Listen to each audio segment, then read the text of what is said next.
Huzurabad MLA camp ఆఫీస్కు వాస్తు దోషం పట్టుకుందా? అందుకే ఆ భవనంలో అడుగు పెట్టేందుకు కొత్త ఎమ్మెల్యే కౌశిక్ రెడ్డి వణికిపోతున్నారా? అత్యంత ఆధునిక సదుపాయాలతో ఈటెల మంత్రిగా ఉన్నప్పుడు నిర్మించిన ఈ ఆఫీస్ వాస్తు దోషంతో ఎమ్మెల్యేను రాకుండా చేస్తోందా? ఈ ఆఫీస్ నుంచి పనిచేసిన ఈటెల ఓటమితో కొత్త ఎమ్మెల్యే అందులో అడుగు పెట్టడానికి భయపడుతున్నారా? మరి కౌశిక్ రెడ్డికి జ్యోతిష్యులు, వాస్తు పండితులు ఏం చెప్పారు? Watch it. కోట్ల రూపాయలు ఖర్చు పెట్టి ఆధునిక హంగులతో నిర్మించిన హుజూరాబాద్ ఎమ్మెల్యే క్యాంపు కార్యాలయం ఇప్పుడు వాస్తు దోషం పేరుతో హాట్ టాపిక్ గా మారింది. తాజా ఎన్నికల్లో ఎమ్మెల్యేగా గెలిచిన కౌశిక్ రెడ్డి ఇప్పుడు హుజూరాబాద్ క్యాంపు కార్యాలయంలో అడుగు పెట్టాలంటేనే జంకుతున్నారట.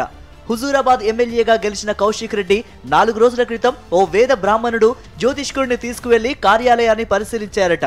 సదరు జ్యోతిష్కుడు క్యాంపు కార్యాలయంలో వాస్తు ప్రకారం కొన్ని మార్పులు చేసి కౌశిక్ రెడ్డికి అచ్చి వచ్చే రంగులు వేయించి హోమాలు, ప్రత్యేక పూజలు నిర్వహించాలని సూచించారట. ఈ మార్పులు చేర్పులు చేయడానికి కనీసం 4 నెలల సమయం పడుతుంది. అయితే అంతవరకు అచ్చిరాని క్యాంపు కార్యాలయంలో ఎమ్మెల్యే హోదాలో అడుగు పెట్టాలంటేనే కౌశిక్ ముందు వెనక ఆలోచిస్తున్నారన్నది హుజూరాబాద్ లో వినిపిస్తున్న టాక్. 2019లో వైద్య ఆరోగ్య శాఖ మంత్రి హోదాలో అత్యంత ఆధునిక సౌకర్యాలతో క్యాంపు కార్యాలయాన్ని నిర్మించుకున్నాడు అప్పటి హుజూరాబాద్ ఎమ్మెల్యేగా ఉన్న ఈటెల రాజేందర్. సహజంగానే కొంత నాస్తిక భావజాలం ఉన్న ఈటెలకు అప్పుడే పండితులు వాస్తుదోషం ఉందని చెప్పారని, కానీ ఈటెల మాత్రం వాటిని పట్టించుకోకపోవడం వల్లనే ఆ తర్వాత ఆయన పొలిటికల్ కెరియర్ ఒడిదుడుకులకు గురైందనేది ఇప్పుడు వినిపిస్తున్న వాదన. పండితులు చెప్పిన ఏ అంశాన్ని పెద్దగా పరిగణలోనికి తీసుకోకుండా ఈటెల క్యాంపు కార్యాలయంలో అడుగు పెట్టారో లేదో తలనొప్పులు మొదలయ్యాయి. ఆ తర్వాత ఏర్పడ్డ రాజకీయ సంక్షోభంతో ఈటెల రాజేందర్ 2021లో మంత్రి పదవి కోల్పోవడం, బీఆర్ఎస్ ను వీడటం, ఆయన భూములపై ఎంక్వైరీ, ఇలా అన్ని ఊహించని పరిణామాలు ఒకదాని వెంట ఒకటి జరిగిపోయాయి. ఆ తర్వాత ఎమ్మెల్యే పదవికి రాజీనామా చేసిన ఈటెల హుజూరాబాద్ క్యాంపు కార్యాలయం ఖాళీ చేసి పట్టణంలోని విద్యానగర్లో ఓ భవనాన్ని అద్దెకు తీసుకున్నారు. బీజేపీ నుండి హుజూరాబాద్ ఎమ్మెల్యేగా పోటీ చేసి తిరిగి గెలిచారు. అయితే అంతకుముందు పండితులు చెప్పిన మాటలను అంత సీరియస్ గా తీసుకోక పెడచెవిన పెట్టిన ఈటెల తిరిగి బీజేపీ ఎమ్మెల్యేగా అదే క్యాంపు కార్యాలయంలో అడుగు పెట్టాక స్వల్ప మార్పులు చేర్పులు చేపట్టారు.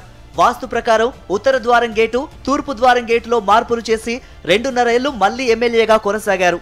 బీజేపీ ఎమ్మెల్యేగా కొనసాగినప్పటికీ వాస్తు మార్పులపై అనుకున్న స్థాయిలో పండితులు చేసిన సూచనలన్నీ పాటించలేదు.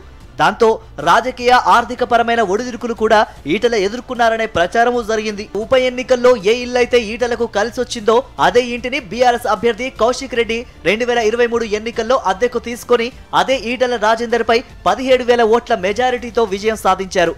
7 సార్లు గెలిచిన ఈటెల మాత్రం ఈసారి కౌశిక్ చేతిలో ఓడిపోయారు. దీనంతటికీ కారణం హుజూరాబాద్ ఎమ్మెల్యే క్యాంపు ఆఫీసులో పండితుల సూచనల ప్రకారం పూర్తిగా మార్పులు చేయకుండానే ఈటెల రాజేందర్ మళ్లీ తన ప్రచారం మొదలు పెట్టడమే కారణమనే చర్చ ఇప్పుడు నియోజకవర్గంలో ముమ్మరంగా సాగుతోంది. దీంతోనే ఈటెల తన రాజయోగాన్ని కోల్పోయాడన్న వాదన వినిపిస్తోంది.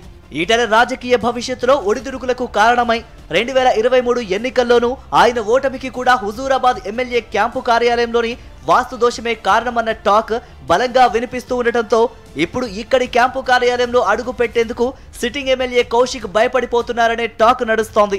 పైగా పండితులు కూడా వాస్తు దోషముందని, మార్పులు చేర్పులు చేయకపోతే ఈటెల మాదిరిగానే రాజయోగం కోల్పోయే ప్రమాదముందని కౌశిక్ కు హెచ్చరించడంతో కౌశిక్ మరమ్మతులు చేయించడానికి సిద్ధమయ్యారు.